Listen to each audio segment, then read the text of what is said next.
பெண்களுக்கான பாதுகாப்புன்றது வந்து மிக முக்கியமான ஒன்று. அதுவும் ரயில்வேல இருக்கக்கூடிய பயணிக்கக்கூடிய ஒவ்வொரு பெண்ணுக்குமே ஏதாவது ஒரு வகையில் வந்து பாதுகாப்பு இல்லை அப்படிங்கிறத உணரக்கூடிய வகையில் தான் தொடர்ந்து பல விஷயங்கள் நடந்துக்கிட்டு இருக்குது. சிசிடிவி கேமரா வந்து ஏன்னா ரயில்வே வந்து எவ்வளவு கோடி வருமானம் ஈட்டக்கூடிய ஒரு துறைங்கிறது நம்ம எல்லாருக்கும் தெரியும். அது நஷ்டத்தில் ஓடினாலும் கூட நமக்கு வந்து அவசியம் வந்து சிசிடிவி கேமரா எல்லா இடத்துலையுமே எந்த இடத்துல இருக்குதுன்னு தெரியாமல் எல்லா இடத்துலையும் பொருத்தப்படணும். அது ரொம்ப முக்கியம். ஒரு அலாரம், அதாவது அபாய அறிவிப்பு, எந்த இடத்துல பெண்களுக்கு பிரச்சனைனாலும் அவங்க உடனே அதை தட்டி விடுறது மாதிரி அந்த அலாரம் ஒலிக்கும் பொழுது பெண்ணுக்கு எதை பிரச்சனைங்கிறத மற்றவங்களுக்கு வந்து உணரக்கூடிய ஒரு வகையில், குறிப்பாக வந்து டாய்லெட்டில், ஏன்னா பெண்கள் வந்து டாய்லெட்டுக்கு நைட்டில் போயிட்டு வெளியில் வர்றப்போ வெளியில் யார் காத்துட்ருப்பாங்க, அவங்கள உள்ளே தள்ளிட்டு போய் எது வேணாலும் பண்ண முடியும். அது போன்ற பிரச்சனைகள்லாம் இருக்குது. அதனால் வந்து அலாரம் வைக்கிறது மிக முக்கியமான ஒரு விஷயம். இந்த நாட்டில் வந்து ஒவ்வொரு தனிநபருக்கும் வந்து காவல்துறை மட்டுமே நம்பி வாழ முடியாது.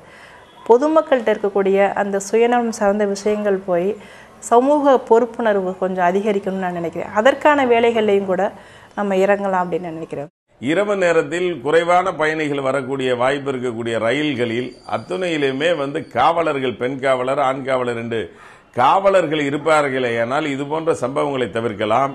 மேலும் வந்து ஒரு பிளாட்ஃபார்மில் வந்து டிக்கெட்லெஸ் டிராவல் பண்ணக்கூடிய பயணிகளை, மனிதர்களை உள்ள அனுமதிப்பதை வந்து தடை செய்தாலே தேவையற்ற மனிதர்கள் உள்ளே வருவதை தடுக்க முடியும். பிளாட்பாரங்களில் பைத்தியக்காரர்கள் போன்று உறங்கிக் கொண்டிருப்பதும், தமிழ் தெரியாதது போல இருக்கக்கூடியவர்களை எல்லாம் அப்புறப்படுத்தினாலே இது போன்ற சம்பவங்களை தடுக்கலாம். மேலை நாடுகள் எல்லாம் இன்று ஒரு ஸ்டேஷனில் உள்ளே நுழைவதென்றால் டிக்கெட் இருந்தால் மட்டும்தான் நுழைய முடியும். அந்த முறை நமது மெட்ரோ ரயில் நிலையங்களில், பாம்பே போன்ற ஊர்களிலெல்லாம் வந்துவிட்டது. அதனை தென்னக ரயில்வேயும் கருத்தில் கொண்டு சைனா போன்ற நாடுகளில் உள்ள முறைகளை எல்லாம் பின்பற்ற வேண்டும். அப்படி பின்பற்றினால்தான் இது போன்ற விபத்துக்களை வந்து தவிர்க்க முடியும்.